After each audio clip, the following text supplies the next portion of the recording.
De la DTV, bienvenue sur la nouvelle émission Tukki Tukki nag boo ngeen ko déggee mooy émission bu bees tàq bi ñu leen indil yéen suñuy téléspectateurs ñi ngi fi nga xam ne mooy Diass aéroport Blaise Diagne tey ñu bëgg a waxtaanee lan mooy concept voyage comment voyager sur l'international. Aujourd'hui mu am ay problèmes yoo xam ne si wàllu voyage tey jii nii ku si nekk mi ngi bëgg a voyager mais xamuñu processus bi ñuy aw kenn xamul nan ngay def pour voyager. Pour répondre à toutes ces questions tey nag ci plateau bi ñu am ay invités yoo xam ne ñoom ñoo ñuy indil réponse bi parce que terew ñu kenn mu voyager mais actuellement fi ñu toll voyage dafa war a nekk projet ba nga xam ne kuy voyager da ngay xam fan ngay dem lu tax nga fay dem ak lan nga fay def fu mu toll nag ci plateau bi am nañ invité yu bëri mais si ñuy commencer mooy ci madame Diaw madame Diaw moom mooy la directrice de l'assistance et de la promotion des Sénégalais de l'extérieur madame Diaw bienvenue sur le plateau. Merci Abdoulaye. maa ngi nuyu ñi ma bokkal plateau bi mes co-débatteurs di la remercier ci invitation bi alors ni nga ko waxee tout à l'heure ci sa introduction voyage dafa doon loo xam ne xew na yàgg na du tey xëy na ampleur yi mu jël léegi bëri na lu ko waral xëy na ci développement waxtaan bi dinañ ci ñëw mais li am nga xamante ne bi moom la ñuy retenir mooy phénomène la phénomène boo xam ne am na ay aspects positifs am yu négatifs ci sa introduction aussi rappelé nga ko xeexuñu tukki mais fi ma jógee nga xamante ni bi ministère des Affaires étrangères notamment la direction générale des Sénégalais de l'extérieur te ma amee fa en charge la promotion et l'assistance dañuy bëgg doomu Sénégal yi bu ñuy dem ñu xam fu ñu jëm lan lañ fay fekk mais ñu dem ci yoon donc émigration régulière mais aussi si sa wet am nañ beneen invité mu nekk ki nga xam ne mooy Talla Cissé nekk président association nationale outre les frontières Sénégal mu mel ni madame Diaw même lancé bi yéen a ko bokk ñu bàyyi la nga nuyoo si plateau bi merci beaucoup Abdoulaye nga permettre ma nuyu la remercier la ci invitation bi nuyu sama nattango yi nekk ci plateau bi sama co-débatteurs yi nuyu sa téléspectateurs yi di wax ne émission bi elle est venue à son heure ñun association nationale outre les frontières nga xam ne man maa ko jiite fii Sénégal Talla Cissé association la boo xam ne mu ngi liggéey exclusivement dans le domaine de la migration immigration émigration dans les deux sens c'est-à-dire que ñi nga xam ne dañoo jógee koo fii di tukki ak ñi nga xam ne dañoo jógee feneen dugg si ci réew mi mooy ñun li ñu intéressé là c'est l'immigration régulière le voyage légal effectivement sax noonu lay demee immigration régulière la ñu wax le voyage légal mais au-delà même de l'immigration voyage dafa bëri am na ñoo xam ne c'est pour des études am ñoo xam ne ay mission la am koo xam ne aussi dafay dem en pèlerinage mu nekk aspect yëpp la ñuy traité mais ku ne voyage aussi wax nga ne di nga dem génn frontière dugaat beneen frontière te pour génn frontière dugaat beneen frontière faw ñu jaar police mu nekk ban police de l'air et des frontières sur ce plateau tey ñu am le commissaire divisionnaire mu nekk ki nga xam ne mooy Djibril Camara nekk le directeur de l'aéroport moom aussi mi ngi ci plateau bi commissaire. Merci Abdoulaye de cette invitation. Je profite aussi de cette tribune pour saluer tous vos invités, les téléspectateurs et les téléspectatrices qui nous suivent. Comme vous l'avez si bien dit, je suis le commissaire spécial de l'aéroport. Parce qu'au niveau de l'AIBD, nous avons ce qu'on appelle un commissariat spécial. Et lors des débats, peut-être je vais revenir en détail sur les missions qui sont assignées à ce commissariat spécial de l'aéroport. Pour le moment, j'en m'en arrête là. ba tey si suñu biir plateau nee naa leen on a des invités spéciaux et spécialisés ku wax voyage munoo bañ a wax douane la douane elle est omniprésente sur ce plateau nag tey ñu am le lieutenant-colonel Pape Amadou Gambi Diop. Pape Amadou Gambi Diop il est inspecteur principal des douanes et chef des relations publiques et de la communication. Inspecteur. jërëjëf Abdoulaye ñu ngi lay nuyu di nuyu mbokk yi ñu bokk ak plateau bi. di wax ni ci turu directeur général douane laa ñëw pour leeral Mor Diallo lenn ci wàllu tukki ci sama qualité di chef bureau relation publique communication bi ngeen la wax tukki nag soo ko déggee am na anam yoo xam ne douane dina ci bokk soo waree génn wala nga war dugg frontière ci AIBD bii ñu nekk tey am na mën nañ fi jaar tukki comme ci yoonu suuf mën nañ ci jaar tukki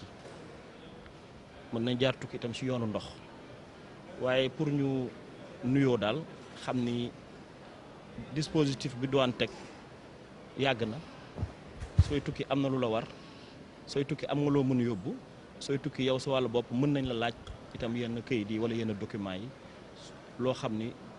at bagage yoo xam ne mën nga ko yóbbu at yi nga war mën a indi xëy na ci biir waxtaan bi daañu gën a sore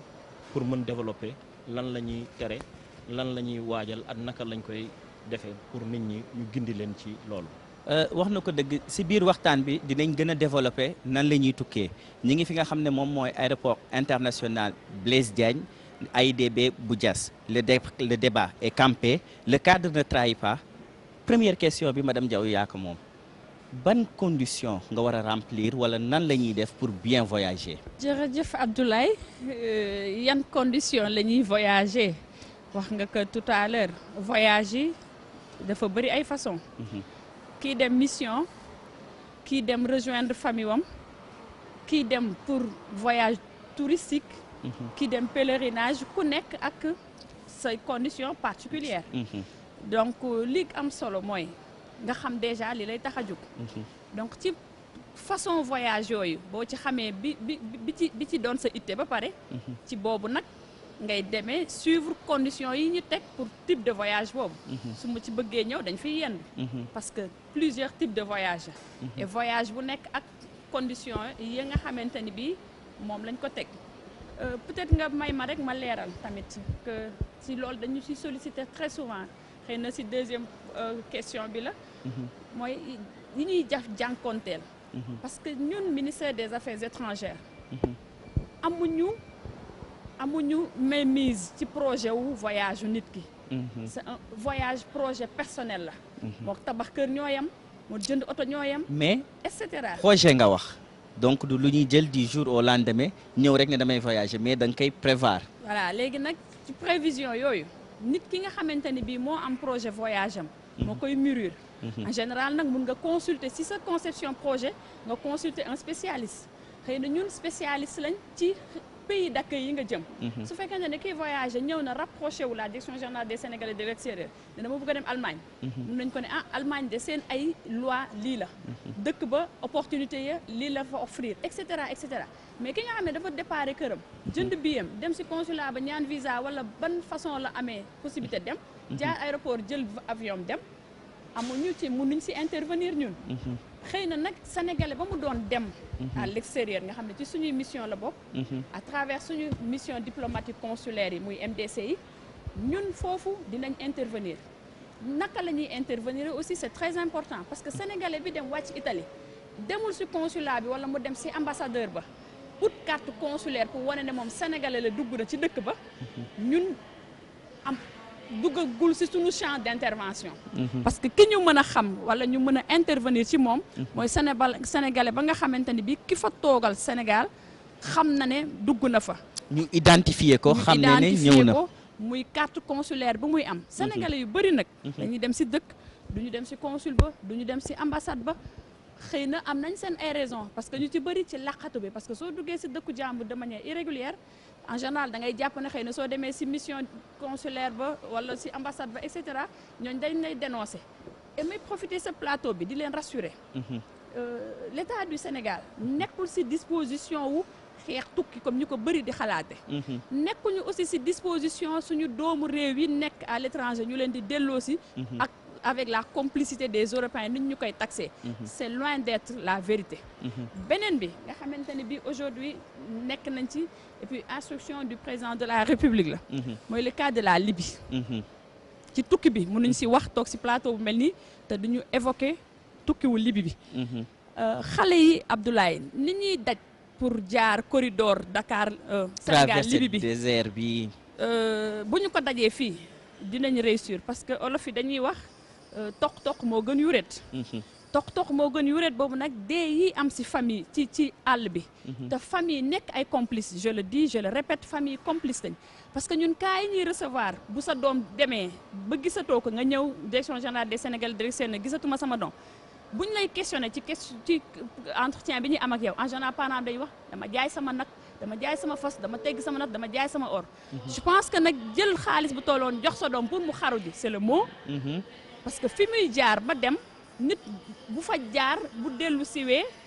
xëy na yàllaa ko dimbali mais kenn du fa jaar di dellu si wala di ko nettali donc loolu yëpp ñu bëgg a profiter ce plateau pour attirer ci attention wu ñi nga xam ne dañu am projet de voyage aujourd'hui ministère des affaires étrangères encore une fois ambassade yi fiy teew ay dëkk yu moom seen bopp lañ moom seen bopp boobu nag visa bi ñoom ñooy xool kiñ koy bay ay conditions la ñu teg soo ko rempliré daañ la may soo ko remplirul mën nañ rejeter ce dossier mais ñuy bàyyi di jël responsabilité di ko teg ci ministère des affaires étrangères wala ñu koy teg ci responsabilité bi ñu koy teg ci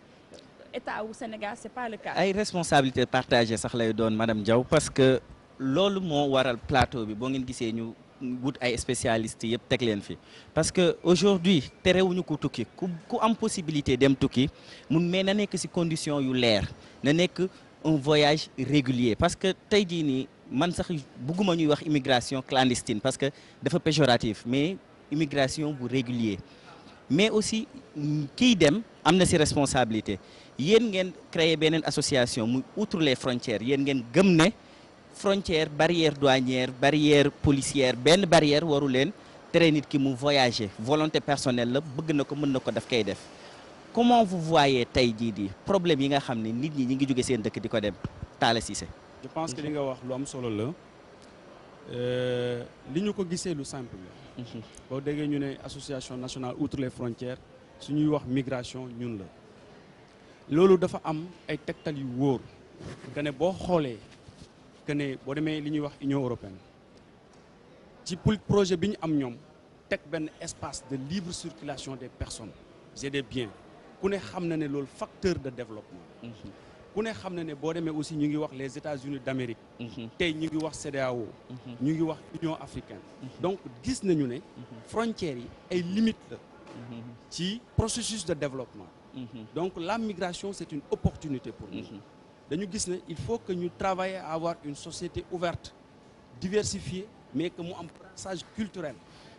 donc dañu gis ne nit ñi dañ leen war a bàyyi ñuy circuler librement dans les ensembles pour que ñuy permettre ñuy def ay échanges humains économiques pour le développement de ce monde et d'ailleurs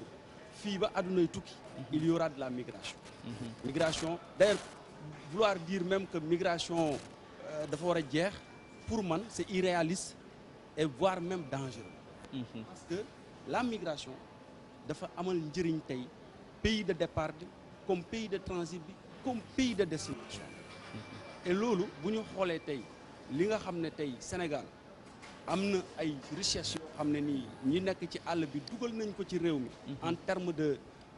devise kenn werantewul tul ne ñooñu di dem seen dem bi am na solo beneen bi ci tegu mooy ku ne xam na ne pays européens yi nga xam ne tey ñi ngi jël ay di barrer seen frontières yi di wut ay armada lu armement bu am doole teg ko pour def Frontex xam nañu ne nit ñi ñëw soxla nañ leen alors loolu bu fekkee am na pour man li ma gis il faut une approche globale de la migration pour permettre à ce que ñu travailler ba li ñu wax nii tey li sa émission bi muy pour man loo xam ne dina permettre à ce que ñu mën a sensibiliser nit ñi ci départ yi Sénégal l'État du Sénégal comme tous les autres États des pays de départ ñoom am nañ obligation travailler à ce que seen nit ñi bu ñu bëggee dem ñu am toutes les informations nécessaires pour mën a dem information yooyu nag la ñoom ñi bëgg a voyager dul am te yéen da ngeen ne frontière amul ñu ne axakañ am na frontière parce que même administration boo dem état boo dem am na benn partie boo xam ne muy la police ñu créer la police de l'air et des frontières commissaire foofu ñu def fa benn taxaw seetlu au niveau des frontières am na des choses qui s'y passent peut-être voyageur bi xamul ne nan la war a def ci frontière bi wala ki nga xam ne moom mooy garde bi nekk ci frontière bi moom aussi amul information bu baax parce que dañu naan moom tout à l'heure il l'a dit monsieur Cissé nee na frontière warul exister boobu mu jël exemple si nord américain bi ALENA bi nga xam ne dañuy dindi frontière bi mais même bu ñu ko dindee am na aussi des choses qui s'y passent. Merci de la question, mais je veux faire une précision. Parce que quand vous posez la question comment voyager, comment bien voyager, moi je pense qu'en fait on réduit le champ. C'est-à-dire la question concerne plutôt la personne qui veut voyager de manière régulière, munie de son visa. Maintenant, quelle est la procédure à suivre? Ou bien, n'étant pas encore muni de son visa, comment faire pour obtenir un visa en vue de voyager de manière régulière? Pour répondre à cette question, disons que tout à l'heure, Madame Diaw, Madame Baké, a en fait parlé d'information. Monsieur Cissé aussi a abondé dans le même sens. Je pense d'abord que ça doit être une initiative personnelle, individuelle. La personne qui veut voyager doit d'abord s'enquérir de la situation qui prévaut au niveau du pays hôte, du pays d'accueil. Quelle est la procédure? Quelles sont les conditions qui sont d'abord requises? Une fois cette question réglée, muni de son visa, il y a aussi une procédure à suivre. De manière pragmatique ou bien de manière pratique, ce qu'on a constaté, c'est que même si vous êtes habitué au voyage, si vous êtes habitué à voyager, des fois des passagers ou bien des voyageurs rencontrent d'énormes difficultés, multiples difficultés. D'abord, ils ne savent pas, par exemple, quels sont les objets interdits. Ils ne savent pas comment procéder aux formalités les plus élémentaires. Des fois, ils arrivent en retard au niveau de l'aéroport. Ce qui fait qu'il y a beaucoup de problèmes qu'on rencontre, beaucoup de difficultés qu'on rencontre. Donc, pour répondre de manière prosaïque à la question qui a été posée, pour bien voyager, il faut d'abord planifier son voyage. Quand vous êtes convoqué, par exemple, à 16 h, vous ne devez pas vous présenter à l'aéroport à 2 h, à 14 h. Vous devez vous présenter à l'aéroport 4 h en avance. Parce que vous devez effectuer des formalités d'enregistrement, vous devez effectuer des formalités d'embarquement, etc., etc. Donc, moi, j'ai compris la question dans ce sens-là, au niveau de la police nationale, par rapport à notre activité et par rapport à la pratique quotidienne. Mais outre même Boudoul aéroport, par exemple, au niveau des frontières terrestres, par exemple, Karang, ou le Rosso, il faut aussi amener un poste de police. C'est sous la direction de la police de l'air et des frontières d'EPAF. Il faut aussi, peut-être parce que quand on parle de voyage, de nuit oublié, c'est pas parce que dit qu'il a fait des vol aéroport que des voyager. Mais du jour au lendemain, on te dit une chose en Gambie ou au Mali, sur coup de terre, Mali, Gambie, est-ce que préparé na? C'est une décision individuelle. Tout à l'heure, madame a parlé d'information. Moi, je pense qu'étant un citoyen sénégalais, il y a le minimum requis, le minimum d'information. Si vous arrivez, par exemple, on est des Sénégalais, on vit en communauté. On peut poser la question. Il y a aussi ce qu'on appelle, au niveau de la douane, il y a un bureau de relations publiques. Au niveau de la police, il y a un bureau de relations publiques. Nous avons aussi des sites d'information. Pourquoi pas ne pas consulter les sites d'information pour pouvoir obtenir le maximum de renseignements par rapport au voyage envisagé? Moi, je vois la chose sous cet angle. C'est-à-dire que c'est la personne qui doit s'informer. Il y a des canaux qui sont là. Il y a des outils d'information qui sont visibles et qui existent. Il y a des outils d'information qui sont visibles et qui existent. Outils d'information, il y a aussi douane. Parce qu'aujourd'hui, douane, c'est qui a couronné le voyage. Nan le couronné, la première question, colonel, quand on va voyager, nan lañuy voyager pour la douane? Waaw, ki war voyager, biñu défé tour de table, wax nañu décision individuelle. Waye ci walu douane, so waré voyager,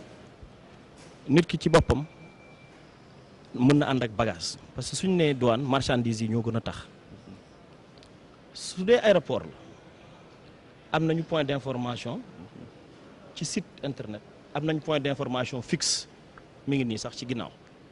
soo ñëwee ci box la ñu jox la ay xabaar ci lan nga war def lan nga war yóbbu ak lan la ñuy tere soo jógee nag ñëw te jaaroo ci point d'information soo demee bay génn réew mi soo rombee police di nga dajeek douane dinañ la laaj sëñ bi lan nga yore su dee bagage la bu ñu yore wala bagage buy nekk ci soute mooy ci biir avion wala xaalis bu ñu war génne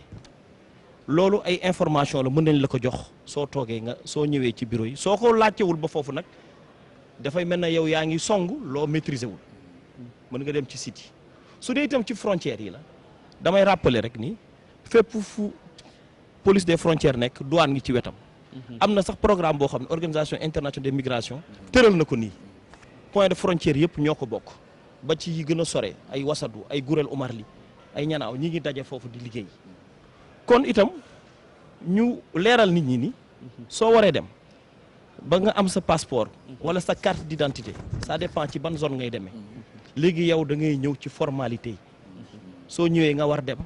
nga wax lan nga amee nga déclaré ko. projet bi sax dafa yaatu ndax dem ak dikk la kiy waaj a voyager ki voyager ba ñëw mu war a insérer aussi population bi nga xam ne ñoom la bàyyi woon mais aussi ki nga xam ne dafa nekk expatrié nekk Europe wala mu nekk Asie fu mu mun ci doon si àdduna bi bëgg ñëw ñibbisiwaat Sénégal yooyu yëpp dinañ leen ko ñëwal si suñu biir émission mais juste rappeler ne tey plateau lancement la donc dañuy lancer le concept expliquer nan la ñu war a voyager nan la ñuy préparer retour bi mais madame Diaw bu ma la déggee si biir waxtaan bi donc aujourd'hui il y a urgence dañu war a taxaw temm pour informer ki nga xam ne dafa bëgg a voyager si conditions yi nga xam ne moom lay war a voyager bu demee lan la fay fekk ak bu demee aussi nan la ko autorité étatique yi nekk ci Sénégal wala mu nekk autorité consulaire yi nekk ci pays d'accueil bi mën a aider ba mu réussir son voyage mu mën a préparer aussi retour am. alors jërëjëf Abdoulaye ñu dellu si waat rek ci suñu ay pratiques traditionnelles. Afrique la ñu nekk particulièrement Sénégal ñiy tukki dañ koy nëbb la plupart da nga koy togg sa biir kër yi ak sa yaay mën nga nekkal sax sa mag wala sa doomu nijaay wala sa doomu bàjjen si biir kër gi te du xam ne yaa ngi waaj. loolu ñun ñëpp vivre nañ ko. parce que suñuy tradition la. bu siiwee du sotti. effectivement du siiwee du sotti boobu nag day jur lii. ñàkk am information yi. parce que xëy na ci biir kër gi ñu dëkk man ak yow voyagé nga ñaari yoon su ma amee sama projet su ma ko partagé ak yow mën nga ma ne moytul lii ba ma jaaree fi ba ma jaaree fi mais nëbb boobu ci biir kër gi mu tàmbalee fi nga koy nëbb état Sénégal di ko nëbb ba tu te dis finalement kenn waru ko yëg tànk ko sottiwul mooy tax xëy na li nga war a xam yëpp doo ko xam te loolu nag culture la sang dindiwu ko wax ci rajo yi dindiwu ko et cetera c'est ancré dans nos valeurs mook suñu quotidien ñoo ànd. Abdoulaye malheureusement. bureau yi amuñu les ressources humaines suffisantes pour que ñuy mën a dem ci kër yi di wax ak nit ñi. c'est les populations. est-ce que waroo leen woon bureau yooyu au-delà ngeen installer bureau yi parce que du ñu am information yi ngeen di def ay panel wala ngeen essayer de trouver. des porte-à-porte jox nit ñi l'information. porte-à-porte yooyu day jafe pour preuve. 14 régions la ñu am Sénégal 5 rek la ñu installé gum et puis dans le long terme suñu yéene direction générale des Sénégalais de l'extérieur mooy 14 régions sénégalais 45 départements yi et suñu mënee wàcc ba ci communes yi pourquoi pas mais loolu yëpp ça demande des moyens bon malheureusement l'administration a beaucoup d'ambition mais nous n'avons pas toujours les moyens de notre politique ci loolu nag néew bi ñu am ñi ngi ci di def ay action yooyu nag ci lañ ibbee ay bureau mais kii dem di la nëbbatu c'est quand même très difficile il faut le reconnaître yaa war a xam su ma demee Allemagne lan laa fay fekk su ma demee Espagne lan laa fay fekk mais du ñun quand même tamit ñoo war a ñëw dugg ci biir kër sénégalais yi di leen wax ne bu ngeen di tukki nii ngeen war a def nee ngeen war a def yow mi am sa projet yaa ko war a def boo xasee ba dem nag li ma waxoon sànq ci laay ñëwaat État Sénégal yemul ci toog Sénégal di wax nit ñi ni ñu war a tukkee on fait partie des rares pays africains yoo xamante ni bi am nañ plus de 50 MDC mission diplomatique consulaire à travers le monde juróom fukki ëpp na ko loolu nag bu fekkente ne ci àdduna bi installé nañ ay lu ëpp juróom fukki mission consulaire c'est pour sénégalais yi ñu jege leen di bokkat ñoom seen i jafe-jafe ci pays d'accueil yi parce que nit ki boo demee ci dëkku jàmbur am na lu la fa war loi yi nekk Sénégal bokkut ak loi yi nekk Belgique loi bi nekk Sénégal bokkut ak loi bi nekk Maroc et cetera et cetera mais loolu pour ñu imprégné wu ci loi yi dëkk yooyu ñoom ñoo war a dem ci ñooñu ndawu Sénégal yooyu nga xamante ne état moo leen fa teg di leen fay ay salaire pour ñu nekk ak sénégalais yi ñu leen di jege di bokkan ñoom seen ay jafe-jafe pour ut ci ay saafara ci turu état Sénégal. foofu moom état du si mën dara mais aussi association yi am nañ si part de responsabilité parce que si c'est tey boo ngeen ne association outre les frontières yéen ngeen dem mu neex wala mu naqari boo ngeen ñëwee ngeen di jaay benn rêve parce que gëm naa ne ki nga xam ne moom moo tukki moom moo xam lu mu fay daj mais bu ñëwee malheureusement ku muy gis si c'est une personne boo xam ne amul assez d'outils wala information da ngeen koy gëmal ne lu ne am na fa tey jii nii terew ñu kenn mu tukki mais yan prédisposition la nit ki war a jël wala lan la nit ki war a def pour mën a voyager comme ni ngeen koy waxee sans contrainte mais mu nekk un voyage régulier. kii voyager d'abord nga may ma dellusiwaat foofu tuuti. parce que suñu bëggee toog di reprendre li tax nit ñi émigration clandestine bi li ko waral xëy na mën nañ fi yàgg waaye li ëpp solo mooy ñu xam ne immigration clandestine bi am na. Pour lutter contre cette immigration clandestine, il faut que nous donnions une information wala ne leen immigration légale amna. J'accepte, je suis d'accord avec Madame Mbacké quand elle dit que si c'est un bureau yi amna problème aux ressources humaines, on sait que nos États amuñu capacité wala richesse benn bi ma mën a dajal seen mission régalienne yi ñu war a def yëpp loolu yëpp xam nañu ko. C'est pour cela association yi dañuy ñëw en relais. Pour fi nga xam ne état bi waroon na fa mën a yegg te yeggu fa ñun ñu jéem ko fa yeggal. parce que ki jógee ko Mbadakhoune wala Fongolimbi wala dans le sud wala u Saloum ci sama Saloum fële lekk cereem la xam te sax mais gis na ne nit ñaa ngi dem di ñëw di réussir voilà moom pour mu génn ci kiyam boobu dem rek lay gis. alors c'est pour cela état dafa am foofu rôle de sensibilisation. L'état doit se donner les moyens. Même su fekkee moom mënul àgg fu ne mu jël en relais les associations. il faut nit ñi xam ne pour nga jógee ko sa réew dem beneen réew su fekkee ne amu leen accord buy wax ne yow boo fay dugg mën nga fa dugg sans visa passeport rek boo xam ne da ngay dugg ñu xamal leen defal liste yi ñëpp di ko gis ñu ne pays bi pour nga dugg fa il faut nga am visa. mais loolu état au Sénégal def na ko. du état Sénégal du mën a defu ko parce que loolu boo demee ci ambassade yi boo demee site internet yi boo demee ci VFS foo dem ci internet bi ñu ngi wax lii te nit ñi xam nañ ne booy jógee koo fii di dem beneen réew da ngay am visa. mais visa boobu boo ko amee aussi ñaari objectif bi comment bien voyager ñaari possibilité la mooy benn da ngay dem pour toog wala da ngay dem pour installer wu. ñun ñi nga xam ne dañuy dem souvent bitim réew dem di ñëw xam nañu ne c'est pas facile. bëgg a voyager même bu amee formalité yi am lépp mais préparation voyage boobu amul il n'a aucune qualification. bu demee aussi Europe defe naa ne coono la fay gën a am. loolu sax après dinañ si ñëw parce que objectif voyage yi bokkuñu mais comme niñ leen ko waxee concept bi c'est comment bien voyager tey ñuy lancer le concept mais après concept bi dañuy def ay émissions spécialisées yoo xam ne dañ si ànd ak ay partenaires stratégiques mu mel ni la direction des Sénégalaises de l'extérieur ñu ànd si ak waa douane ànd si ak ñi nga xam ne aussi mooy waa DEPAF mu nekk la police de l'air et des frontières ñu def chaque cas chaque émission ñu def ko benn cas boo xam ne dañuy dem gisi ji des personnes spécialisées ñu wax si mais tey si comment bien voyager la ñuy waxtaanee de manière générale parce que bu ñu bëggee dugg si cas yi ak madame Diaw wax na ko Sénégal relation diplomatique yu mu am ak état yi bëri na torop xajul si benn émission te comme télé la temps la mais si douane la ñuy ñëw colonel aujourd'hui quand on parle de douane bu ñuy wax voyage nit ñi dañuy am benn ragal benn crainte parce que peut-être du ma ne du information mais man j'ai eu à travailler ak yéen xamante nañ malheureusement yéen da ngeen fi nekkoon pour faciliter nit kiy voyage am mais ñoom dañ ko jëlee beneen manière boo xam ne bu péjorative tey jii nii lan mooy liggéeyu douanier bi si frontière bi lan mooy liggéeyu douanier bi si aéroport bi lan mooy liggéeyu douanier bi par rapport ak ki nga xam ne dafay quitter le Sénégal di dem beneen dëkk wala ki nga xam ne dafa jóge beneen dëkk di ñibbisi Sénégal. waa jërëjëf dinaa sawar ci tontu boobu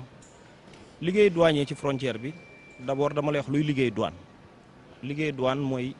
mission fiscale la mooy day indil pour contribuer ci budget bi li ngay fay douane impôt la impôt bi loi bi ko tëral mooy loi des finances mu am beneen loi buñ ñu jox muy code des douanes ñu koy appliquer liggéey douane mission économique la mooy jàppale entreprise yi pour ñu soqaliku ci bitim réew ak ci biir réew mi liggéey douane mooy aussi contribuer tam ci sécurité bi xool luy dugg ak luy génn ba liy lor mu bañ jaar ci frontières yi liggéey douane aussi mooy jàppale administration yi nga xam ne nekkuñu ci frontière bi maanaam lépp lu ñu lekk su waree ñëw dañ ko war xool dafa war am këyit yu ñu lay laaj ay certificat ak ay document loolu mooy d'une manière générale liggéey douane soo ñëwee nag ci frontière bi liggéey boobu day fës ndax dafa am bureau yu fa nekk ak brigade ci aéroport bi ñu nekk dafa am subdivision bu fi nekk moo am ay brigade yuy xool luy dugg ak luy génn am na ñu yore scanner di xool am na ñoo xam ni kenn du leen gis nag spécial lañ duñu sol tenue dañuy xool di surveiller ñu ànd ak police ci loolu at waa cellule aérienne anti-trafic ci lépp as aussi yor ko mooy haute autorité ñuy liggéey en synergie soo ñëwee nag di dem di tukki da nga war xam lan ngay yóbbu su dee da nga yor bagage wala nga yor xaalis su dee da nga yor xaalis da nga war déclarer su dee ci UEMOA nga bokk maanaam résident de l'UEMOA nga UEMOA 8 pays la 8 pays UEMOA yi Sénégal la Mali Niger Bénin muy ñeent Burkina muy juróom Côte d'Ivoire muy juróom benn Togo muy juróom ñaar Guinée-Bissau muy juróom ñett képp ku jóge ci réew mi di dem ci réew moomu loo yor mën nga ko yóbbu ci CFA benn information la da ngay dem ci point d'information yi wala nga sooy dindi douanier yi wax la ko su dee da nga jóge résident nga maanaam yow yaa ngi dëkk ci réew yooyu parce que am na libre circulation des personnes sànq si sa mi ngi ko doon wax et des biens des capitaux ma leeral ko ci biir dëkk yooyu ak droit d'établissement am nañ ko nga nekkaat résident nga waraat dem ci beneen dëkk bu dul UEMOA dafa am luñ la may ndax itam dañuy protéger suñu économie loolu BCEAO moo ko tëral ak UEMOA commission bi nga xam président yi ñoo ko diriger ci règlement bi naan règlement 9 képp jóge ci réew mi ci 8 réew yooyu di dem ci beneen réew bu bokkut maanaam un pays tiers à l'UEMOA da nga war am déclaration booy def su fekkee da nga yor xaalis su weesoo 1 million da nga koy déclarer su weesoo 2 millions ñun la demal wuti moyen de paiement maanaam yeneen këyit ay chèque yu certifié bu jaar banque ñu xam ni xaalis réew su dee nag étranger la bu nekk fii maanaam tey gi un Tchadien un exemple quelconque wala benn Russe bu nekk Sénégal su waree génn 500 000 francs lañ ko may ci devise lu weesu loolu dafa war a am obligation déclarative avec des moyens de paiement. mais est-ce que yéen tamit loolu mooy liy génn carte yi monnaie électronique yi réglé wul problème boobu aussi parce que nit ñi voyagé tuñu ak xaalis. waaw loolu beneen mbir la xam nga loolu traçabilité am na kon kooku y a pas de problème parce que banque bi lay jox carte moom banque la boo xam ni dafa lié wu ak beneen banque centrale loolu am na xaalis bi ñu ngi koy xool te carte lépp lu dugg ci banque di génn am na traçabilité mais képp ku war a yóbbu xaalis ma ne la su dee limite dafa am boobu dañ naan la da ngay indi moyen de paiement yi moyen de paiement yi nag ci banque yi lay jaar su dee nag luy dugg ci réew mi ci wàllu alal réew yëpp dañuy attirer investissement loolu amul limitation mais dafa am obligation déclarative mooy da nga ko war déclarer ndax déclaration bi pour yow la soo ko déclaré wul sooy génnaat ak moom mën nañ laajoon nan nga ko dugale woon kon loolu mooy leeral bi ñuy leeral ci wàllu moyen de paiement yi dugg ak yuy génn ci biir zone UEMOA ak ci Sénégal particulièrement su dee itam marchandise la noonu la sooy génn Sénégal dafa am politique exportation bu facile franchise la ginnaaw ñaari produit wala benn produit muy gerte te suspendre nañ ko daanaka amul lenn lu ñu lay taxé sooy génn yaa ngi dégg sooy dugg nag moom bagage yi dañ koy xool su dee benn ay ordinateur la benn téléphone benn tablette kooku am na tolérance tableau tolérance douanière yi affiche nañ ko ci bureau douane yi ak brigade yi loolu douane da koy maye parce que réew mi moom moo ko ndigal lañ ci jot ci autorité yi mais su dee nag loo xam ne caractère commercial la marchandise la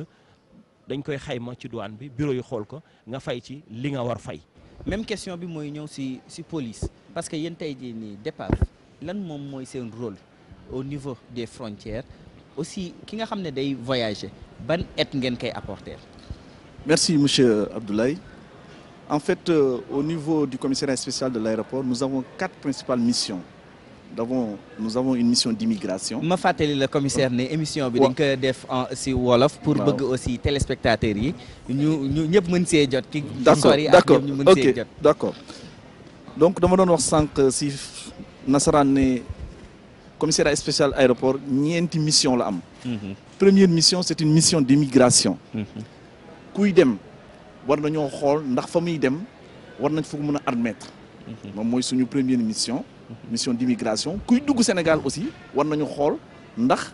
nos règles notre législation il l'a respecté. Parce que chaque pays définit aussi sa politique migratoire. Il y a un ensemble de lois et de règlements en fait qui encadrent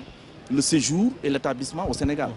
Donc kuy dugg Sénégal aussi war nañu la saytu xool ndax yow soo fi dugg ndax li ñuy laaj est-ce que am nga ko. moom mooy première mission bi.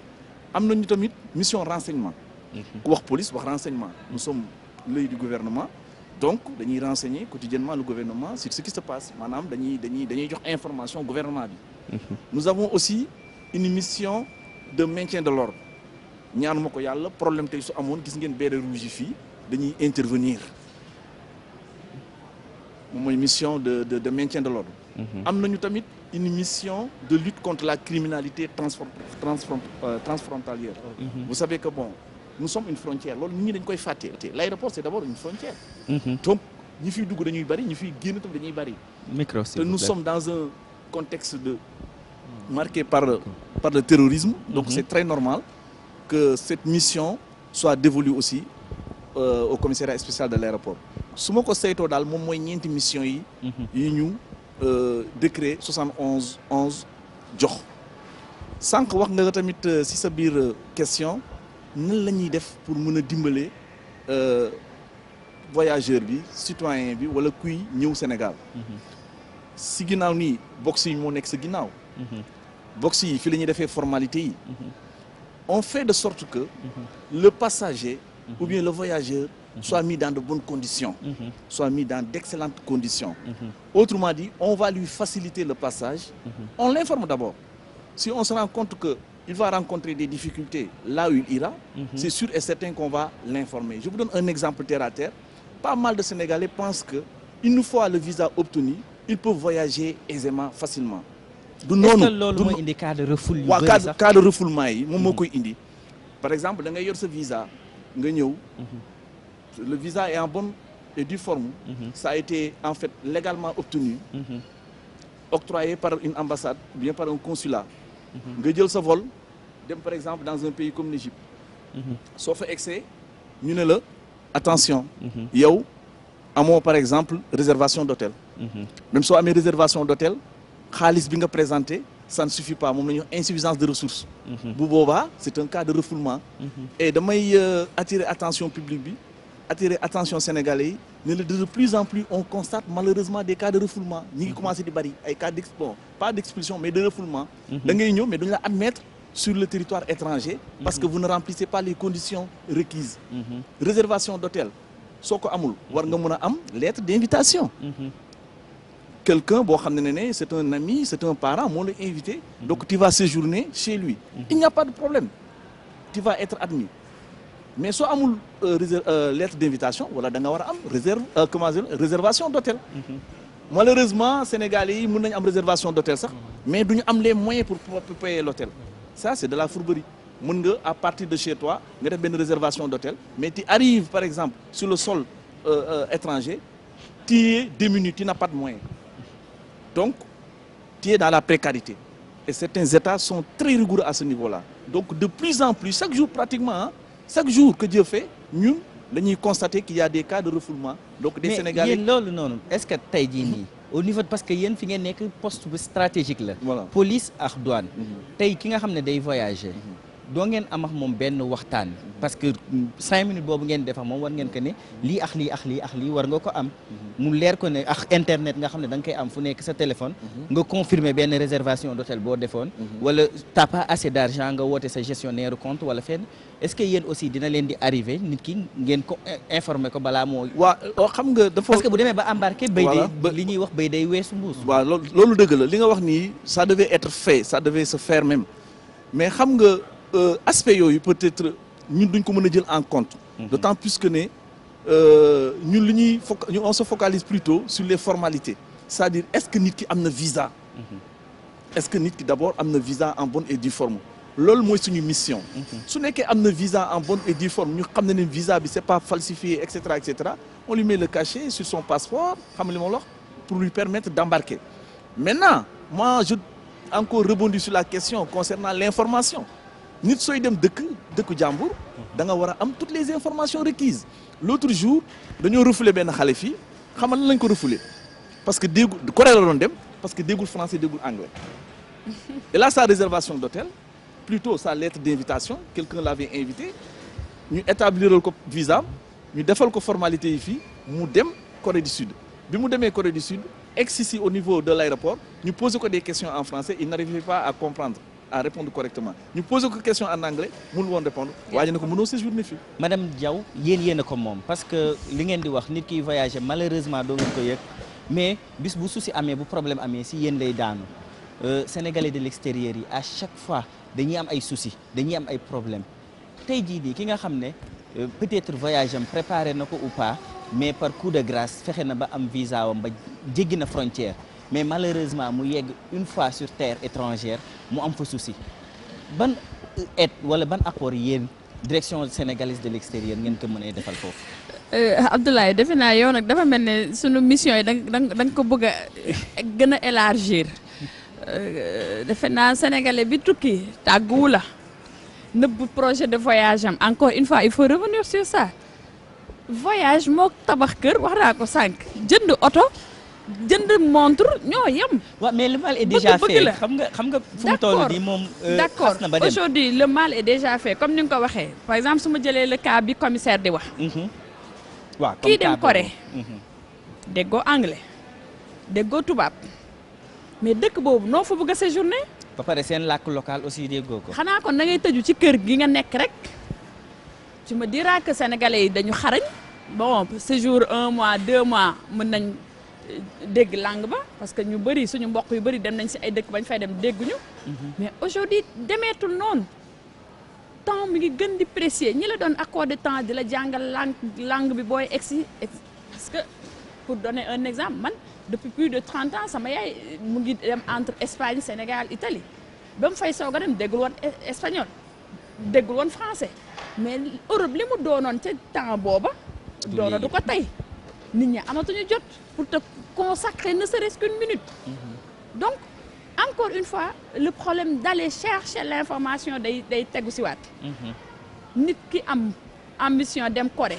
war na mën a ñëw direction générale des Sénégalais de l'extérieur wala association bu mel ne ba su ñoom taal bi wala suñu bureau yi nga xamante ne bi c'est à travers les régions Corée ku fay dem nan nga fay demee su doon boobu ñëw na direction générale des Sénégalais de l'extérieur ko ne ah Corée de war nga dégg anglais au moins Corée de làkk bii la ñuy wax mooy seen langue nationale wala Corée kat au moins war nga mën a bi ñëw ci décalage horaire yi et cetera mais ki dem nëbb la ba am jafe-jafe su ñëwee naturellement dinañ ko apporter assistance mais à condition tamit mu ñëw parce que le cas bi commissaire wax manifesté wul à direction générale des Sénégalais de l'extérieur te direction générale des Sénégalais de l'extérieur comme son nom l'indique Sénégalais de l'extérieur xam nga ki dem ñu refoulé ko rek mënuñ ko considérer Sénégalais parce que eggagul ca dëkk ba mu ngi mel ne nga taxaw si mbedd bi def na voyage bi donc. kon xanaa ñi seulement consulat bi mënagu ko identifier donc génnagul si. oui et cetera mais en tout état de cause bu ñu approché. mën nañ ko taxaw. pour mieux préparer beneen projet de voyage. mais tant que ñëwul si ñun parce que c'est un cas. comme tous les cas yi muy gis yu ñu dul gis ñun xëy na bu fekkonte ne ñëw na ci Bawas bi parce que aéroport bientôt maa ngi la koy wax tuxu bu bees bi moo tax mais aéroport international Léopold Sédar Senghor amoon nañ fa bureau donc bu ñu installé suñu bureau cas yu mel noonu xam ak en collaboration avec la police ñoom dinañ leen mën a wax ne la approché wu leen direction générale des Sénégalais de l'extérieur ñi nga nële suñu ñëwee dinañ leen wax dinañ jël seen contact parce que en général yu mel noonu ki ci détresse lay nekk du am envie egg këram bon vivre fàtte cauchemar bi mais mun nañ échanger ak moom contact parce que c'est ce qui arrive nañ la jox contact dala sa xel waxtaan ak yow ne la dellu si waatal soo dellu seen daañ la accompagner encore une fois amuñu prérogative bi mënuñu ko utuñu visa accompagner wuñu nit ci ay démarches ut visa mën lañ la wax nag fi ngay jaar mais duñ ci intervenir encore une fois pays yi nekk fii di délivrer ay visa c'est des pays souverains ñu moom seen bopp man directrice assistance mon directeur général mënuñu woo benn ambassadeur wala benn consul ne ko sauf Arabie Saoudite bu pèlerinage amee loolu état bi daf koy lijjanti ak yéen ñu octroyer leen ay visa c'est un cas spécial on parle de pèlerinage da ngay aji dellu si du voyage boo xam ne da nga fay dem toog parce que ñii dem Corée ñii dem Chine yaa ma gën a xam sénégalais surtout mes parents du Bawol pour mieux-être la ni ko Talla waxee léegi. mieux-être boobu ñuy uti nag c'est pour toog. donc Arabie Saoudite cas spécial la. aj moo la fa yóbbu aj bi c'est un temps bien défini. départ na A pour terminer à B. kon loolu état mën na ci intervenir c'est pas le cas. pèlerinage à la Mecque pèlerinage Rome pour parler de pèlerinage mooy ñaar yooyu nga xam ne moom la ñuy constater. état di ci dugal loxoom ndax quota bi ñuy am. mais projet personnel bi tukki. pour ne damaa bëgg a tabaxal sama yaay kër damaa bëgg a jënd sama pap oto et cetera yooyu projet personnel yooyu laay wax ne ñun mënuñ utal nit ki visa mënuñ la accompagner ci démarche yi liñ mën daal mooy wax la fa nga jëm. orienté la. alors pour revenir aussi toujours ci immigration régulière bi parce que comme tu disais tout à l'heure ñu bañ a wax clandestine aujourd'hui le phénomène de la Libye Abdoulaye il faut ñu ciy revenir. je passe sous le contrôle du commissaire Camara parce que il ne passe pas une semaine boo xamante ne bi on ne reçoit pas des vols ñu ay xale yoo xamante ne bi entre 18 et 30 ans maximum la ñoo xamante ne bi dañu doon tenter cette émigration fii lañ leen di accueillir. mais dafa mel ni transfert de cas la parce que kaawu Libye bi il y a 5 ans si ginnaaw wala 7 ans si ginnaaw même cas bi mi ngi doon exister Espagne Barça wala Barsac. après ñu jógee foofu ainsi de suite pour dire que ne est-ce que foofu aussi yéen direction sénégalaise de l'extérieur toog ngeen def table rase wax ak population yi wan leen ne liñ leen di gëmal ak li am c'est tout autre. alors parce que man j'ai vu une vidéo boo xam ne ma ko gisee dama jooy parce que dama ne lii dara jaru ko. alors noonu nga jooyee ñun suñu quotidien la jooy parce que non seulement ñiy dem di ñëw di ñu wax seen calvaire mais les familles yi nga xamante ne bi seeni doom gisuñu leen. xam nga Sénégal toog gisoo sa njaboot nga am souci da nga ko war a dëjël wala da nga ko deena wala deewoo poids boobu. effectivement famille di ko vivre et tous les jours doo ñëw DGSE te fekkoo fa kuy ñëw ne sama doom disparaître na depuis 2 mois sama doom disparaître na depuis 1 an aw ma nouvelle et cetera c'est notre quotidien li ñu mën ci cas yooyu parce que aujourd'hui malheureusement Libye elle est ce qu'elle est. amuñu fa mission diplomatique. Niamey lañ am ak Tunis. dañuy saisir ci cas yu mel noonu dañuy saisir suñu représentants yi nekk Tunis wala Niamey xamal leen jox leen identité xale bi ñu déclaré ak yu mel noonu ñoom ñu entamé seen ay procédures ak le concours de l'OIM. mais si sensibilisation boobu ngay wax. Abdoulaye wax naa la ko léegi am na loo xam ne ñun mënuñu ko. il faut que les parents prennent leur responsabilité ci aventure xale yooyu. parce que encore une fois 14 régions la wax naa ko léegi je me répète. si 5 régions lañu am ay bureau d'accueil. bureau yooyu ressources ya fa nekk mënuñu ni région par exemple la région de Tambacounda ni mu toll en superficie ci bureau boo xam ne 4 ressources ñoo fay nekk maximum mais kon suñu éparpillé woo ci dëkk ba di joxe information bureau bi ku fa ñëw doo fa fekk kenn. effectivement c'est pourquoi dañuy compter sur des associations comme ñii. nga xam ne capitaliser nañ expérience damay parce que ça va de pair. ñoom association yi aussi c'est bien beau li ñuy liggéey mais est-ce que waruñu tamit ñu fekk si leen yéen direction au Sénégalais de l'extérieur. si ngeen def dañuy liggéey boo xam ne Talla le confirmera. on travaille avec les associations parce que seul on va pas réussir cette mission. bu ko defee ñoom ñu mën a porter mission bi. ay relais lañ on les considère comme ay relais. ba pare aujourd'hui ñiy jóge Libye ñun dañ leen a def ay ambassadeurs. dañuy retourner auprès de leur famille pour xamal leen jafe-jafe yi mais nag le Sénégalais naturellement dëgër bopp dañ naan la jigul Talla mais mën na ma jik effectivement Talla def na ko réussir ko su mën naa ko def réussir ko autre chose aussi vendeur d'illusions yi laa leen di tuddee loolu laa wax dañuy jaay rêve egg Espagne dem taxaw si benn McDo def fa selfie yónnee ko sama raq ji nekk fële ci marché Ocass ba di def ambulant bon il va penser que bu ma eggee Espagne léegi ma sol ay Nike wala léegi ma sol ay pour ne pas faire de publicité excusez-moi yooyu lañ war a bàyyi aussi te jeunes yi jiitu dañ ci am responsabilité. Cissé bu ñu ñëwee si yow yéen seen association da ngeen ne outre les frontières wax nañ ne da ngeen di liggéey ak nit ñi mais tey par exemple ki nga xam ne mi ngi voyager. commissaire wax na ko léegi am na information yoo xam ne amu ko woon wala am na information yoo xam ne am na ko tey jii nii nan la mën a def de manière générale ba nga xam ne dina def immigration boo xam ne seen du am problème dina mën a dem fu mu bëgg a dem te une fois aussi mu yegg sur terre étrangère bu dee dafa bëgg a toog pour court séjour wala long séjour ça dépend si lu mu fay def dina mën a am titre boo xam ne moo koy jox ba nga xam ne du am benn problème ban orientation moo am yéen au niveau si seen association. Voilà Abdoulaye maa ngi jégalul léegi parce que gis naa souvent da ngay interpeller association yi ci sa discours mais association yi ñu jara non c'est parce que ñoom ils sont représentatifs parce que tey jii nii foo dem nag doomu Sénégal mi ngi fépp si àdduna te foo dem am na ay association donc ñoom ñoo gën a jege population bi ki nga xam ne mooy état wala keneen looloo tax mais dama bëgg a wax que nit ñi témoigner am wàll si émission bi moo tax ñu indi leen si plateau voilà dama bëgg a wax ne leen war a njukkal parce que c'est du bénévolat man mii ngay waxal nii du lii may def nii awma ci benn pay lu dul ne dama am yéene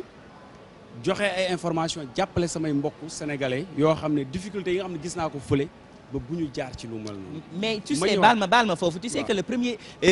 l'immigré est le premier ambassadeur de son pays. Voilà kon am nga si pay parce que ku tukki yaay représenté sa dëkk balaa ñoo wax dara parce que du ñu wax sax tur dañ naan sénégalais bi la. ñun ñu ngi dem ci ñoom li ngay wax ne est-ce que ñun ñu ngi dem ci ñoom. On travaille en parfaite synergie avec la direction des Sénégalais de l'extérieur ci lu mel noonu li nga wax léegi lu am solo mais déjà dafa am ci question bi lu bëri yoo xam ne xëy na peut-être man ni ma ko jàppee ak parce que lu ma dund la comprendre ma ko parce que da nga wax comment bien voyager soo gisee ma doon wax dafa am en amont avant ngay voyager loo war a respecter loo xam ne yow voyageur bi projet bi da nga ko war a am nga respecté ko mais état du Sénégal aussi wala état bi nga jógee ko mu pays de départ bi da ko war a préparer pour le voyageur bu ñuy wax voyage nekkul le commissaire Camara ku bëgg a dem mission mais service am yi hiérarchie am ñooy def jox ko këyit jox ko li mu war a def yëpp mu dem ambassade def donc mission du problème ki nga xam ne nii dafa war a dem par exemple def transit wala ñu yooyu du problème lépp pour man le problème ci voyage bi mooy ki nga xam ne dafa bëgg a dem établir foofu mu jëm ca pays de destination. mais man tamit mën naa jël congé sama bureau ma am un mois ne damay changer air damay voyager te xaw ma dem rek jënd billet. non li ma bëgg a wax mooy ki jël congé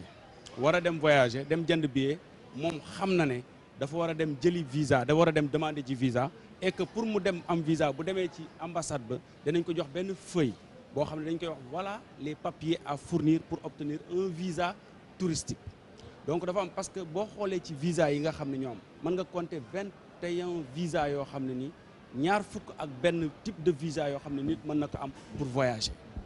yooyu nag man li ma ci gën a intéressé man ci sama gis-gis mooy voyage ki nga xam ne nii dafay bëgg a voyager pour dem établir foofu bu fekkee ki nga xam ne dafa jël congé mais da nga naan ko demal ambassade bi nga xam ne moom nga bëgg a dem na nga am sa attestation de congé na nga am sa carte IPRES su fekkee da nga nekk bu dul fonction publique bu dee ne kii la bu dee fonction publique nga am sa lettre sa service buy wane ne yow mii da nga nekk en congé nañu la utal sa 3 derniers bulletins de salaire sa relevé bancaire na nga am passeport en cours de validité su fekkee au moins au minimum 6 mois donc loolu ay formalités yoo xam ne c'est bien retracé je pense que ne ci benn papier boo xam ne bind nañ ko leer na soo demee da nga koy am pour man cas yooyu du kaayu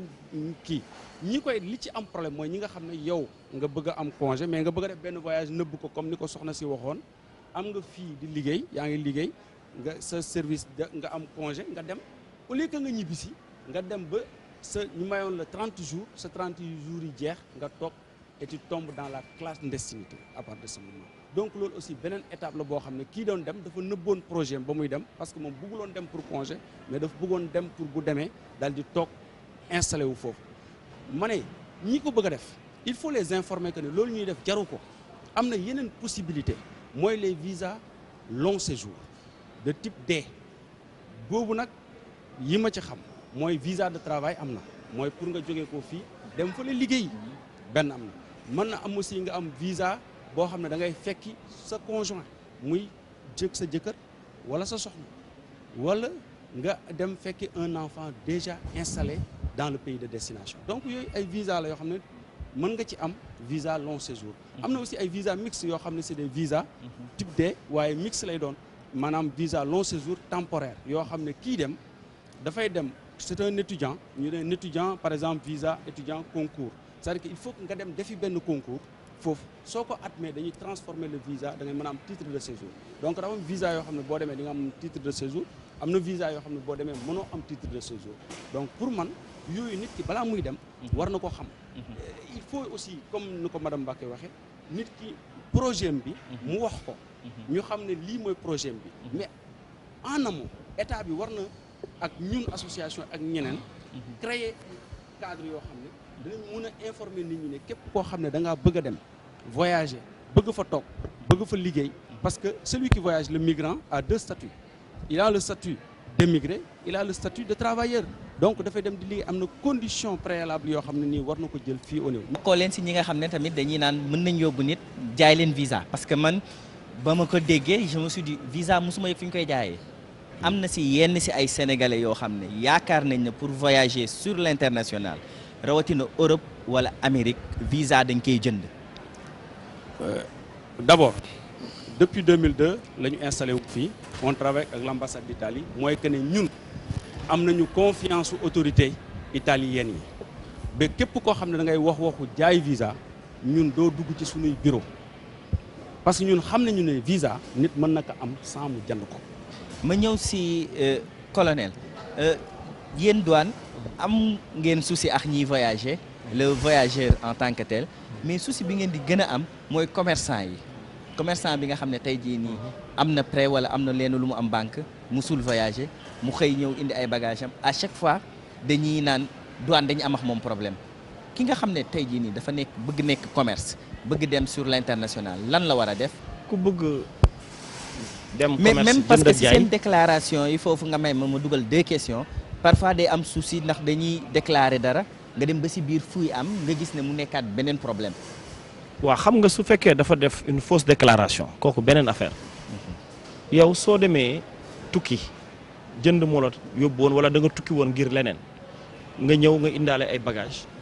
soo ñëwee da nga koy déclarer wax naa la sànq ni am na liste tolérance yi ñuy maye loo xam ne doo ci fay wax naa la ay benn télé benn ordinateur benn parfum benn flacon benn yooyu dañ koy maye liste baa ngi fii ñu taf ci point de départ yëpp ci frontière yi. waaye question bi ni nga ko posé am na ñu wax loolu xam nga loolu du information boo xam ni dañ ko kii nit ki balaa ngay tukki. mais xam nga kiy voyage xamul man par exemple tey may dem rek ma ne je vais en profiter pour def commerce. waaw day am mission wala am dara ne je vais en profiter pour faire du commerce. ma jënd samay bagage def. mais damay ñëw ba si kii bi gis ne dafay am souci. waaw mais xam nga ni. soo ñëwee war nga déclarer en douane déclarer taxul ñu ni da ngay fay soo jaaree ci couloir bi ñu naan rien à déclarer loolu déclaration la déclaration elle peut être tacite verbale ou bien écrite dinaa expliquer tacite mooy yow jaar nga ci couloir rien à déclarer amoo loo déclarer mais loolu forme de déclaration la soo ñëwee ci agent de douane yi nga fekk parce que soo wàccee ci aéroport yi wala nga dugg ci wàcc ci frontière bi di nga dajeek douanier yi da ngay dem ci bureau yi nga ne damay déclarer lii nga yore ñu contrôler ko su fekkee dafa war fay ñu bindal la nga xam lan nga war fay su dee warul fay nga jàll nga dem soo deful loolu nag parce que déclaration bi yow yaay ñëw wax après agent bi ñëw contrôler nga wax lii ñu ko gis ci leneen boobu yow xam nga waroo nga at yoon boobaa mën nga am problème douane mais li gën a yomb mooy point d'information yi avant soo ko deful itam soo ñëwee yaa ngi dajeek douanier yi mooy question visa bi rek balaa ngay génn. mënoo am visa te ambassade bi jox la ko kon critères yi nga war duggee ci réew mi wax na la ko xëy na question bi ni nga ko posé xëy na débat bi dafa mel na yow côté irrégulière bi nga gën a la ñu waroon gën a waxtaan. non waaw parce que dañuy bëgg régulariser voyage bi donc li irrégulier moom la ñuy wax. pour que nit ki tey jii nii comment bien voyager la ñu wax. comment bien voyager nag dañ lay wax nan ngay jaar ba voyage bu baax lan moo bon aussi nga bàyyi ko. waaw loo mënti def daal sooy voyager demal jël information ndax ku am pexe voyager pour dem ci dëkk pour dal fa dëkk fa wala pour jëndi fa ba indi am nga information yoo xam ne xam nga ko ci dëkk boobee lu tax ndaxte da ngay dem foo xam ne xamagoo ko foog nga jël leerlu boobu nag ci wàllu établissement bi la fa ngay dal ci wàllu douane la naka ngay jënde foofu di nga xam yow sooy demee foofu ban monnaie moo fay dem di nga xam soo demee foofu ban marché nga jëm kon xam nga doo dem kon am na loo xam ni madame wax na ko sànq xëy na nëbbatu la waaye kuy dem pour réew jóge ci réew dem ci réew xam nga fi nga jëm te réseaux sociaux yi tudduma ko kii def publicité lu tax ma ñëwaat foofu parce que sànq Cissé da ko wax information yi ñu ngi ci réseaux sociaux yi ci biir ñun suñu site internet yi lu tax démb rek maa ngi consulter benn document bu ARTP def at waa DPE direction planification am na 9 millions de sénégalais yoo xam ñi ngi ci biir internet ci 14 millions yoo xam ne ëpp na 14 millions yu am téléphone kon nit ñi xam nañu lan la ñuy jël ci information ki la selfie ba photo la ba ni la maa ngi Dubaï wala maa ngi Rome wala maa ngi Paris fii mi ngi dox ba nga dem information bi dafa am ci canal bi mu jaar canal boobu nag ngay jaaraat pour jël information yi la soxal pour nga tukki waaye ni damay dem xaw ma dara xaw ma dinañ koy wax nag lay la waaye ci infraction douanière loolu lay sax amul mais soo ñëwee indi bagage ñu xoolal la lan la soo waree fay nga fay soo warul fay nga dem te léeg-léeg déclaré gën a yomb de man nekkoon naa ci bureau yi ak ci frontières yi léeg-léeg nga déclaré la ngay fay sax léeg-léeg moo gën a yomb fuuf leneen la loolu leneen looy def waaye nag yoon baa ngi nii at ñuy wàcc yoon loolu nag beneen mbir la ñi ngi ñaax képp ku nar tukki nga del sa précaution ci wàllu douane ci wàllu police ci wàllu établissement ba nga xam lan nga fay fekki lan soo jëndee lan la ñuy tere loolu itam da ngay laajte fi nga ko war laajte. question bu mujj bi si pour def dernier tour de table bi parce que temps bi dafa mel ni jot na commissaire si yow la ñuy ñëw instant bii nii yéen seen département parce que police dafa bëri ay département seen département ban information ngeen jàpp ne nit ki nga xam ne day voyager lié na ak yéen li ngeen di liggéey ak bu ñëwee ban information la war a am même si la personne voyage du dafay voyager tey mais dafa am projet de voyage yan information la war a am. jërëjëf encore Abdoulaye ñaari aspect sa question bi ñaari aspect la revêtir d'abord kiy génn Sénégal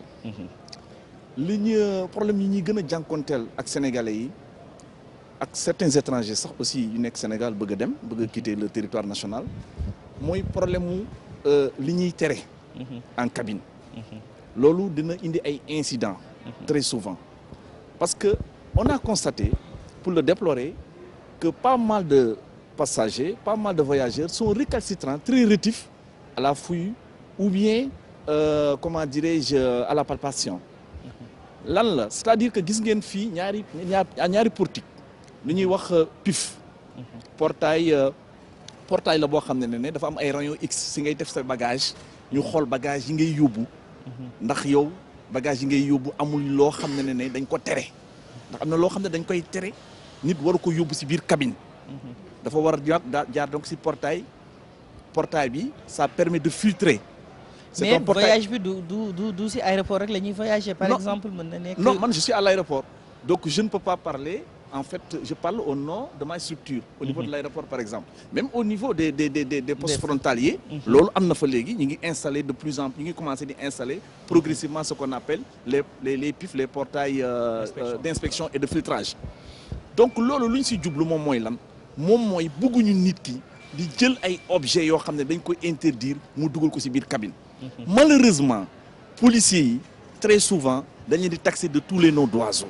ils ont d'énormes difficultés avec certains passagers. loolu moom vraiment difficulté la te damay sensibiliser Sénégalais yi nous sommes dans un contexte de terrorisme. on ne peut pas permettre, on ne peut pas autoriser les passagers à amener dans les cabines ou bien dans la salle d'embarquement certains objets qui sont interdits. Donc loolu dafay indi problème mu discipline.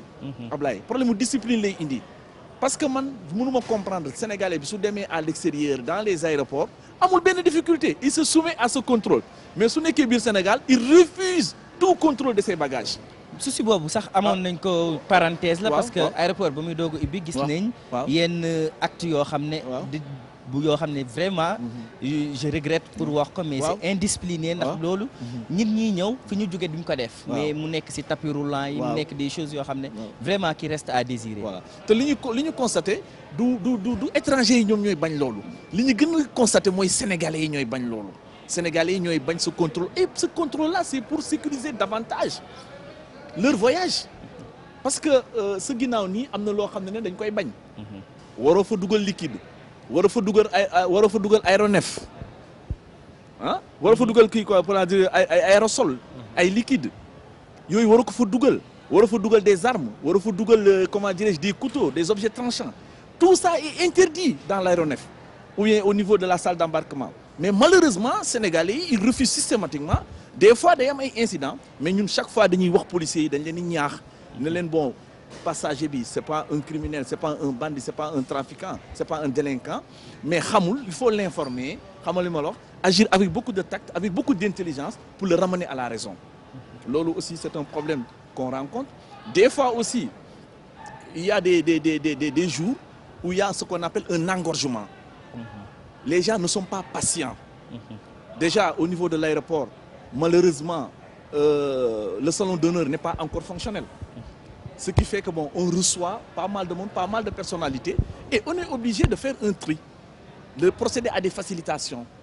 Mais les gens ne comprennent pas, ils sont pressés. Même faire 2 minutes à l'aéroport pour procéder aux formalités d'immigration, ça pose des problèmes, ça pose de sérieux problèmes. Le Sénégalais est impatient, c'est des cris, c'est des heures, c'est des incidents. Lolo aussi vraiment mais par exemple Sénégalais. au début wax nga ko bu dee buñ la convoqué. Voilà. boo ñëwee 4 heures à l'avance. 4 heures à l'avance. Même lu attente bi yàgg. tu as le temps nga def sa enregistrement def check-in bi comme nu mu waree. Voilà. Après nga am temps wu jël café wala loo mën ci def. Mais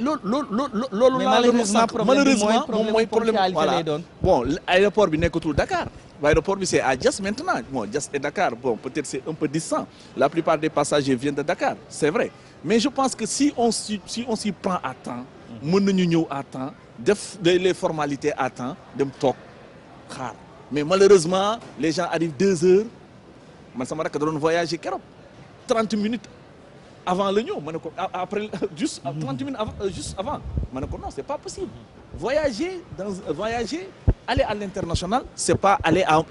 Hambourg, c'est pas aller à Dakar, c'est pas aller à Dakar. Ça demande quand même des préparatifs. Dernier tour de table parce que li ñu desee ci temps bëreetul. Madame Diaw, question bi tey nan la ñuy voyager correctement aussi direction wu sénégalaise de l'extérieur ki nga xam ne dafa am idée wu voyage ban orientation ngeen koy defal ba nga xam ne koo xam ne bëgg nga tukki kenn du la tere nga dem tukki mais aussi di nga tukki ci yoon bu leer. jërëjëf Abdoulaye fi nga mujjee laay commencer kenn du la tere nga tukki c'est même insensé xalaat tere nit ki mu tukki. Déjà ci ay droit wam la bokk. Circuler librement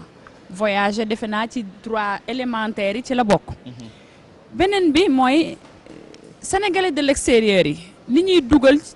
ci tissu économique Sénégal kenn xalaatul ñu tere loolu. On parle de 1000 milliards supérieur à l'aide publique au développement li ñu tubaab bi di dimbalee li suñu moodu yet faatu dugg ci réew moo ko ëpp. kon ñooñu état wu Sénégal nga xamante ne bi ci turam laay wax xeexu leen néewalu leen doole nekkul contre ñoom au contraire dañ leen di renforcer mais le mot comment bien le faire parce que constat bi tey tour de table bi ñi fi jël parole ñëpp constaté nañ ko duñ ko def ci anam yi mu gënee parce que nëbbatu bi xëy na conditions yi ñu koy defee et cetera dina réunir yu facteurs yu bëri yoo xam ne ni mu war a dérouler duñ ko ni defee ci loolu la direction générale des Sénégalais de l'extérieur facilité bi mu mën a am mooy jox nit ki la bonne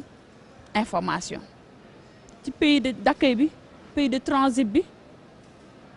ak même ci dellu siwaat bi ak famille bi nga xamante ne bii bàyyi na lañ fi en termes d'opportunité parce que dem aujourd'hui pour revenir encore man le sujet m'intéresse à tout point de vue parce que ci famille bi émigré yi ci laa bokk je travaille dans le secteur avant li ñu doon constaté mooy sénégalais bi day dem Italie wala Espagne wala France je prends l'exemple de ma mère bi muy soog a dem on était encore jeune souci wam moo nekkoon fay suñuy jàng bi mu paree fay suñu jàng ba ñuy mën dara elle pense à construire une maison avant kër gi di pare Europe yàqu na wala dooleem mayatu ko mu mën a opérationnel donc amul lenn loo xam ne teg na ko comme investissement loo xam ne dina mën a jël relais aujourd'hui ñun dañuy porter sunu action ci loolu ay sensibilisation di leen wax ne soo créer condition yuy jur ay revenu di générer dara après di nga mën a tabax kër bu rafet mais soo njëkkee tabax dëkk réew ma yàqu boo ñibbisee kër kese ngay am doo lekk donc fekk xale yi peut-être màggaguñu ba mun la jël relève bi et cetera donc si point yooyu dañ ciy informer ñi bëgg a dem ak ñi dem. parce que ñi bëgg a dem bu fekkente à condition nag ñu ñëw ci ñun. parce que ñu nit mënuñoo dem ci Sénégalais yi am ambition voyage ñëpp ñi ciy ñëw ci ñun dinañ leen wax. mais occasion la ngeen wax leen ne mën nañ ñëw si yéen. effectivement moo tax depuis tout à l'heure may saisir ce plateau bi. ñi ngi immeuble FAT au 15e et au 16e. alors ki ñëw ci ñun déjà li ñu intéressé ci kii war a dem ginnaaw bu nga xamante ne bi parce que la plupart def nañ seen formalité ba pare parce que toujours est-il nañ revenir ci aspect nëbbatu bi mais ñi nëbbul ba ñëw ci ñun li ñu leen di xamal mooy dëkk bi dafa metti te soo eggee Europe for dara nga tabaxal ma kër bu Europe naqaree ba nga ñibbisi da ngay dugg sa kër mais doo am loo dundale famille bi donc il faut penser investir difficulté nag boo xamante ni bi Sénégalais yu bëri dund nañ ko je parle sous le contrôle de Cissé mooy da ngay nekk foofu di yónnee kan nga yónnee le petit frère wala nga yónnee le grand frère su nekkee un jet-setteur comme Abdoulaye da ciy xool ay costumes yu baax xool si xale yu baax yi bon sa xaalis day tasaaroo donc beaucoup de Sénégalais qui sont à l'étranger dañu vivre difficulté yooyu ba tax ñemeetuñu di liggéey di yónnee dañuy préférer di liggéey di amasser bu ñu ñëwee surveiller seen bopp seen investissement après demain mais là c'est pas rentable donc nit yi ñëw ñi ngi partager ak ñoom information expérience yi nga xam ne ñi ngi koy am effectivement ñu ngi organiser ay ateliers aussi dans les régions ateliers yi li ñu ciy jublu mooy dañuy inviter les associations partager ak ñoom inviter nit ñi par exemple le 18 décembre bi passé dañu organiser woon journée internationale du migrant place du souvenir lañ ko defee woon on avait invité toutes les associations les acteurs de la société civile et cetera ñëpp ñuy intervenir ci migration dañ leen a invité woon bi ñu ñëwee ñu profité ci wax comme tu l'as dit lu tax tukki soo tukkee soo dellu siwee parce que du tukki rek mais même dellu si bi ci tukki bi la bokk. effectivement loolu yëpp nag dañuy saisir occasion bu ñu am pour communiquer dinañ ko saisir pour communiquer sénégalais nag di nga wax mu dugg fii mu jaar fële mën nga wax ak ku téye mais ñi ngay wax ñu jaarale fii génne fële ñoo ëpp mais en tout état de cause suñu mission la duñ si tàyyi parce que ci la ñuy justifier suñu salaire donc dinañu wax ba nga xamante ne bi nekkatu suñu mission ñu bàyyi wax mais tant que mu ngi doon suñu mission ñuy wax ak ñoom tant que ñu ngi ñëw si ñun ñuy wax ak ñoom tant que ñu ngi am possibilité di leen rencontrer tribune bu ñu am daañ ko saisir pour donner la bonne et la vraie information. yéen association da ngeen nekk ñoo xam ne intérim ngeen entre ministère ak population bi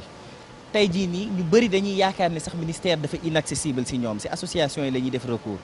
yéen aussi ban information ngeen di jox ki nga xam ne dafa bëgg a tukki mais aussi ki nga xam ne dafa tukki nekk foofu di fa daj lu bëri nga xam ne peut-être ñëwul fii Sénégal ngeen xam li nekk Sénégal ban information ngeen koy def ba nga xam ne dina mën a soit mu tukki si yoon bi gën wala mu nekk foofu mu xam ne lu mu nekk baaxul mu ñëwaat ñibbi si retrouver pays. voilà jërëjëf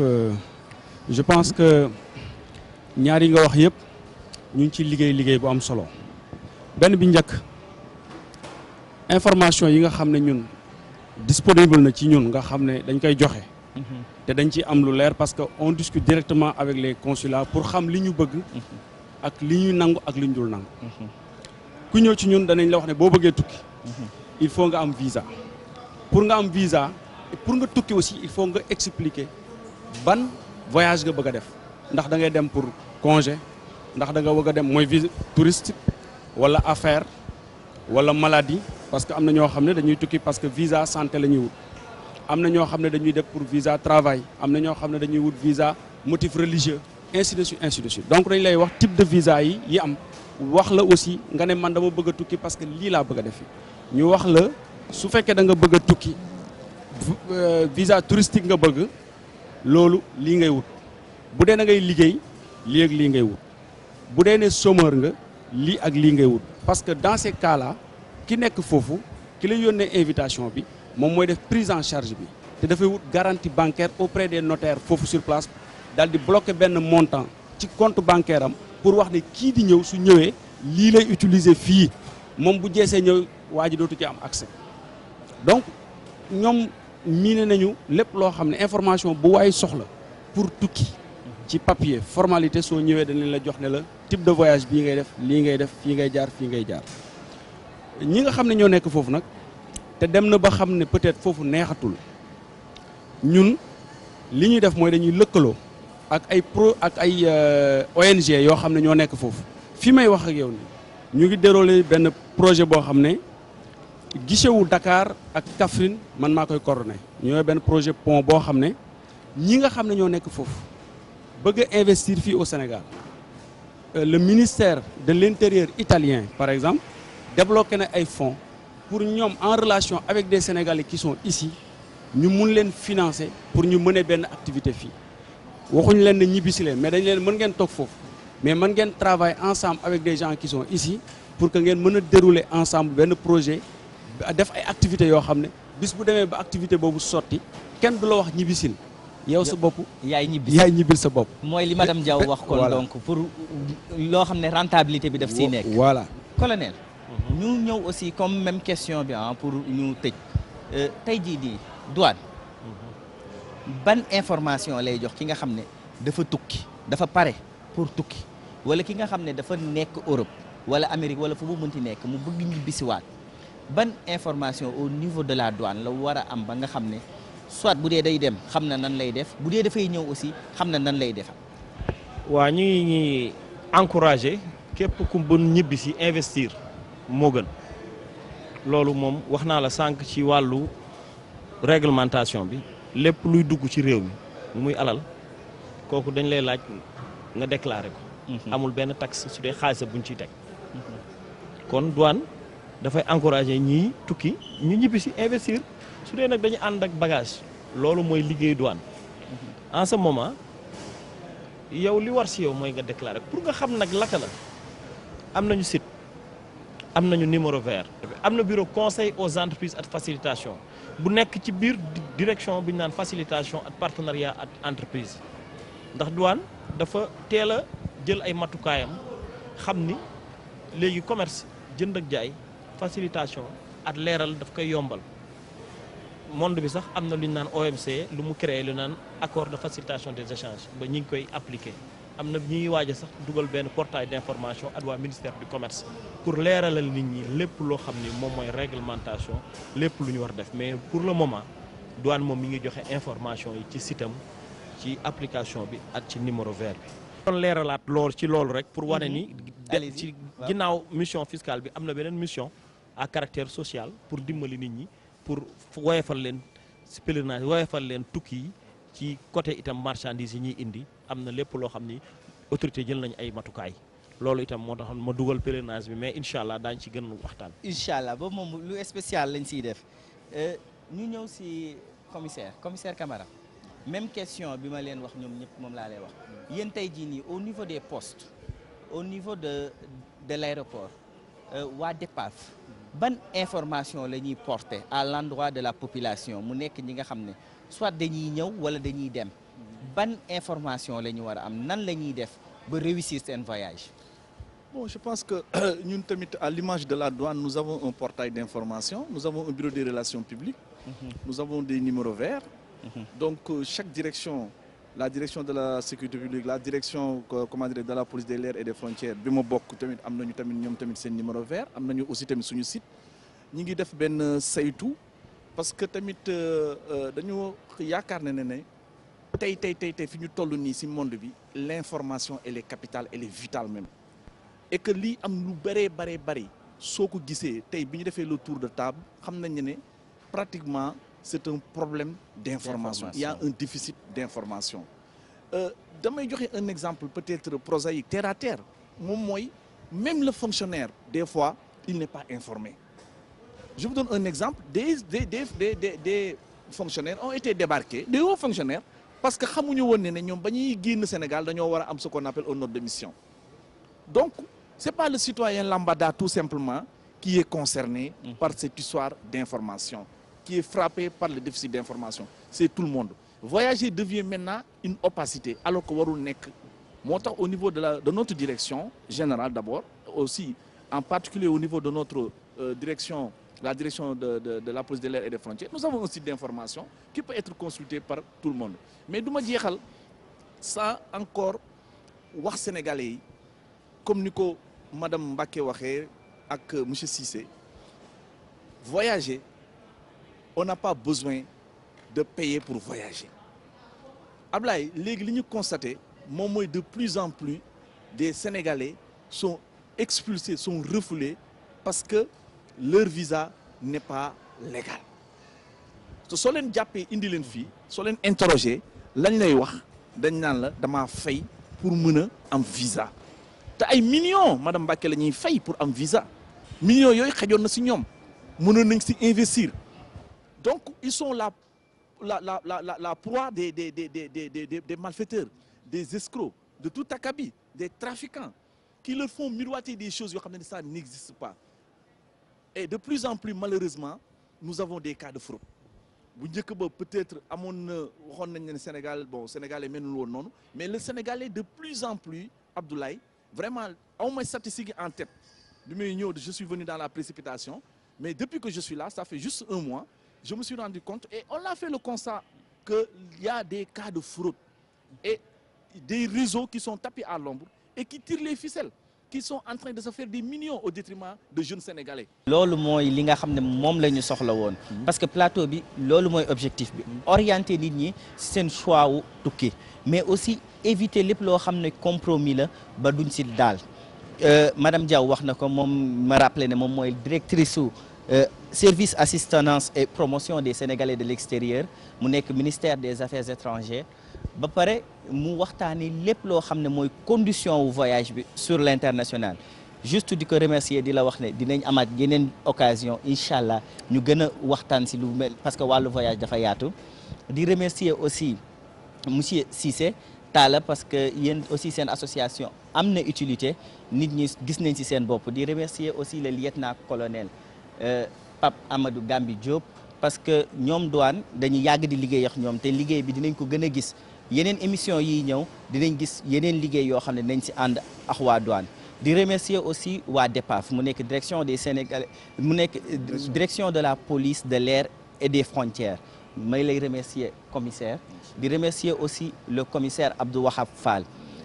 Wahab Sall di remercier téléspectateurs yi tey li moo nekkoon seen plateau spécial tukki ñu defoon déplacement bi ñëw fi nga xam ne mooy aéroport international Blaise Diagne bu Diass ñuy remercier ñëpp di remercier surtout waa Las Limas bi nga xam ne ñoom ñoo ñu permettre ñu mën a am accès ci aéroport bi di jox téléspectateurs yi rendez-vous dans un mois di leen wax ne nag plateau bi lancé nañ ko émission bi chaque mois dinañ ci ànd ak suñuy partenaires stratégiques mais aussi dinañ def des reportages dem ci frontières yi dem ci garde-côtes yi dinañ dem à la découverte du monde chaque numéro ñu def benn cas bu spécifique ñu wax ak yéen nan la ñuy voyager di leen rappeler ne terew ñu kenn ku voyager ku bëgg voyager na dem mais na nekk de manière régulière ma leen di jox rendez-vous beneen yoon ci beneen émission